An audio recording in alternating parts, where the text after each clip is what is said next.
Agora, olhando um pouquinho mais em detalhes sobre os casos de uso na análise arquitetural, então veja que nós iniciamos tendo uma ideia das visões arquiteturais, o que elas representam, e vimos que os casos de uso que vêm da análise de sistemas, eles têm um papel fundamental na análise arquitetural. Então, vamos dar uma olhadinha de o que precisamos representar dos casos de uso dentro do processo de análise de arquitetura. Então, quais casos de uso utilizar no documento de arquitetura de software? Então, a primeira informação é que o que deve-se utilizar no documento de arquitetura de software são os casos de usos mais significativos.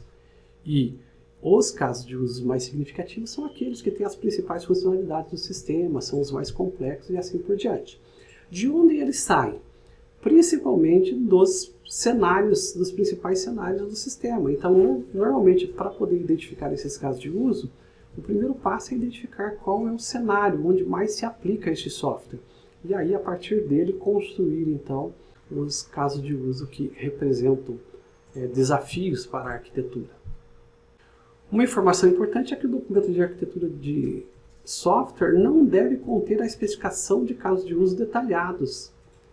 O foco dele aqui não está em ser um documento de especificação de casos de uso, mas sim de ter ali a informação resumida para que ajude no processo de entendimento da arquitetura do software. Então nós temos aqui um exemplo de especificação do DAS. Nós estamos aqui com a visualização de casos de uso. Então veja, no primeiro momento a gente tem ali uma breve descrição e já logo abaixo uma tabulação com 8 funcionalidades ou casos de uso que serão realizados pelo usuário. Então veja que é uma forma bem sucinta de representar o que o sistema deve fazer. E logo abaixo, quem são os atores que interagem com esses casos de uso e utilizam esse sistema. Já no tópico posterior, isso já estou falando já na própria documentação que representa a visão de caso de uso, nós temos aqui o diagrama de visão geral de caso de uso. Então o objetivo desse diagrama é que as pessoas rapidamente, ao olhar para o diagrama, já consigam identificar quais são os casos de usos mais importantes do sistema. Então o objetivo de colocar o diagrama de visão geral é justamente pela agilidade, pela facilidade de leitura deste documento.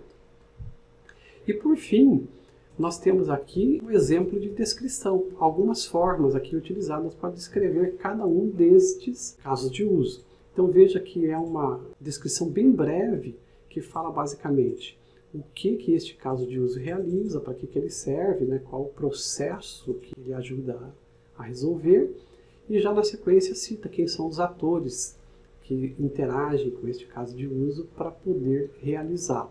Tá? Então são 3 exemplos aqui do fechar registro, do login e manter informações do professor. Por fim, aí voltamos então agora o nosso foco para o documento de arquitetura de software. Então estas diretrizes que a gente viu servem como base agora para avançarmos na documentação da arquitetura de software. Então, na sequência agora, eu farei ali um vídeo demonstrando um preenchimento do documento até um ponto, pelo menos essa parte de caso de uso hoje, para a gente poder já ter então uma visão geral aí do sistema e do software que estamos documentando, ok? Até mais!